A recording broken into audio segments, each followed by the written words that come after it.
Minnesota from paying higher taxes and paying more of their fair share of taxes.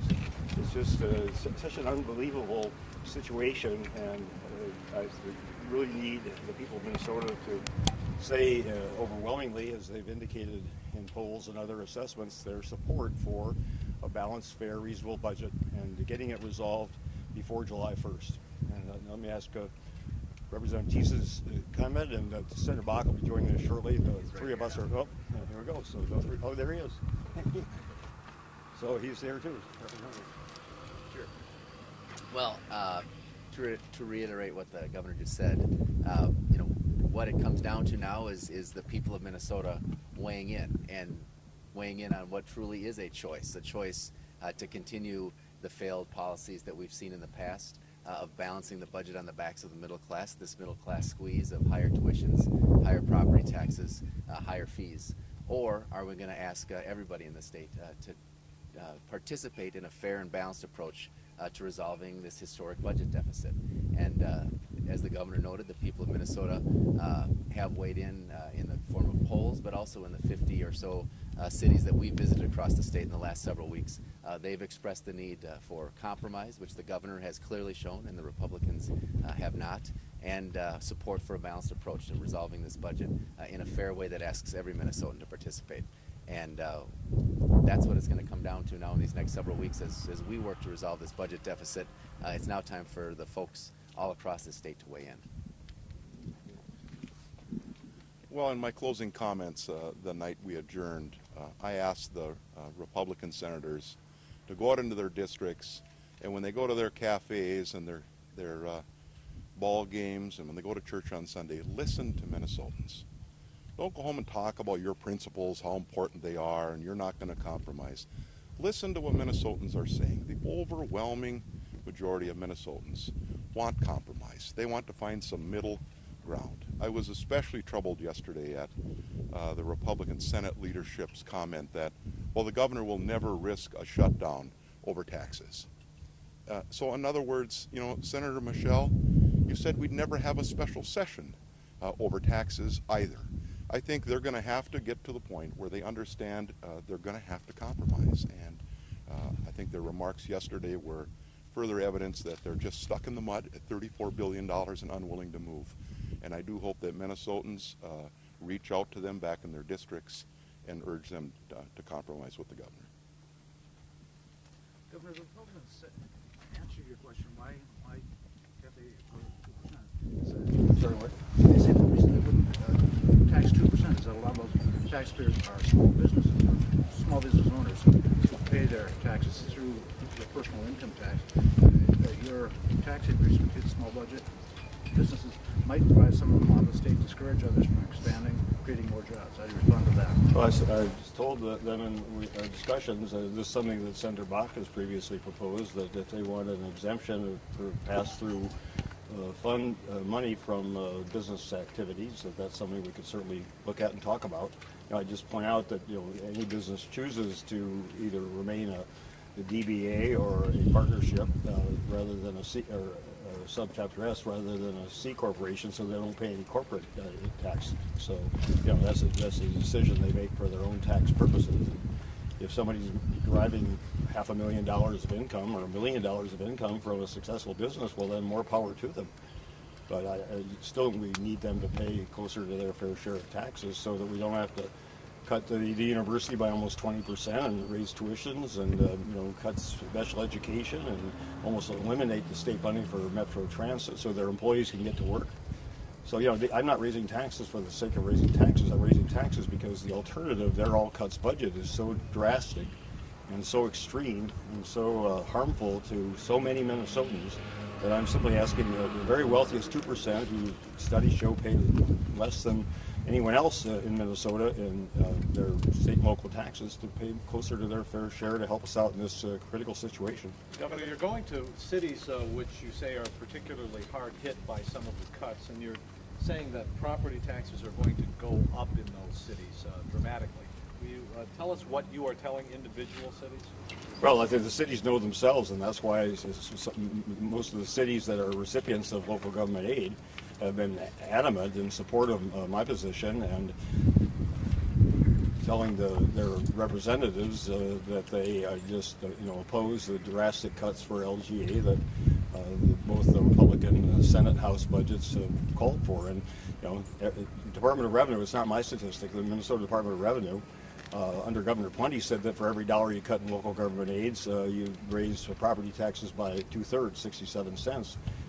My department now says for every dollar you cut, it's 50 cents increase in local property taxes, but that still amounts to about $1.4 billion increase in property taxes with the Republican proposed budget over the next 3 years, and that falls on businesses, small businesses. There are a lot of businesses who have told me that they pay more in property taxes, and that's much more of a concern for them, those escalating property taxes, than even the personal income, because most small business owners throughout the state of Minnesota do not make over $300,000, which is the threshold for a couple in my new tax proposal. So, it just none of the Republican arguments hold up to any kind of intelligent scrutiny, and it just all comes down to they just have a higher priority on preventing the wealthiest 2% of Minnesotans, a lot of whom I know who are willing to pay more taxes because they understand that destroying the University of Minnesota is not going to be conducive to a better business climate for the state. And it's not going to produce the employees that they need, and the same with the colleges and universities in the MnSCU system. So, there's not even support among a lot of people who are capable of paying more and are willing to do so, not to better the state. Governor, you were here, I don't know, 6-7 months ago before Election Day, and you were heading out, flying around the state campaigning. How much of this right now is like a campaign? Well, it is a campaign to ask the people of Minnesota to speak out once again and to reinforce that I received a mandate, and the DFL legislators elected received that same mandate for a balanced approach that raises revenues and cuts spending. And the Republican majority claims they have a mandate. I recognize and respect their mandate. I'm willing to compromise. They don't recognize or respect my mandate because they're not willing to compromise. Both the February forecast and last November's forecast by the state's econometric firm said that under current law, the laws that the legislature passed and Governor Plenty signed into law, Minnesota, without any changes, would have spent $39 billion in the next biennium. The last budget proposal I made to the legislature called for a $35.8 billion budget. That's a $3.2 billion reduction. And they're stuck at $34 billion and not even willing to budge not a penny more. So, I've offered to be sensible and reasonable and meet in the middle and, agree to things that I don't agree with for the sake of getting this resolved. And their attitude is our way or no way. Presumably when you fly around today, you're going to meet with some local leaders in these communities, mayors and what have you. As far as the property tax increases, Republicans say that those are the people who are raising them, and they should be living within their means more. I mean, do you think that that's sort of a misguided feeling about it, or? I'll let the legislators comment because they're closer to the local officials even than I am, but I think that's an insult to local officials. First of all, it's not supported by the facts. I mean, half of the cuts in local government aid over the last 8 years were made up by reducing local spending. So the local governments are the most frugal and fiscally responsible, and they don't resort to the kind of gimmicks that Governor Plenty did to balance a budget. So to say that they're to blame for this when their only two sources of revenue, primary revenue, are local government aids and the property tax. So if you cut the local government aids drastically, you have to raise property taxes. Or you eliminate street plowing and repairs and parks and libraries, a lot of which have already been seriously affected. I don't know if you guys want to comment? No. It's the same old worn-out Governor Plenty refrain.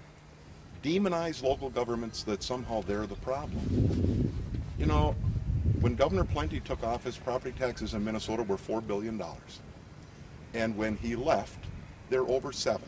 It was the same old message, but the truth is, under Governor Plenty, property taxes are now $3 billion a year higher than they were when he took office. I refuse to continue to go down that path. And why they would want to stay on that same course. Clearly, that's the course we're on. Just school property taxes alone in the last 8 years have gone up $1.1 billion, a 115% increase in property taxes attributable to schools. That's because under Governor Plenty, the state didn't invest any money in our K-12 system, so school districts had no choice but to go out to the property tax. The state of Minnesota needs to be a better partner with our local school districts, with our cities, and with our counties. And can I just, one last point on this. Of the $1.2 billion over 3 years, a third of that, so $400 million of that has nothing to do with local government aid cuts. So those are, the other pieces are the renter's credit and the market home value credit. Tom, that's not exactly the name. Homestead credit, thank you. And those pieces are direct money coming out of property taxpayers' pockets. So that's a direct property tax increase with the state acting without any local intervention whatsoever. So for the Republicans, even if they're right on the local government aid issue, they're still taking almost $500 million in property tax increases just from those actions alone. And so it's just a false argument for them to be making that they're not raising property taxes. And the other side of the coin is, to the extent that they're not raising property taxes, these are services being cut in these local communities. These are fire, police, road services. So if the local governments decide not to increase property taxes, they're going to have to cut services that people in Minnesota want and expect and need. And so the Republicans just are not correct in their position. Governor, one more question. Have you acted on the photo ID bill yet? I'll be doing that this afternoon after my return. Governor, what's it going to take? What are you going to do, Governor?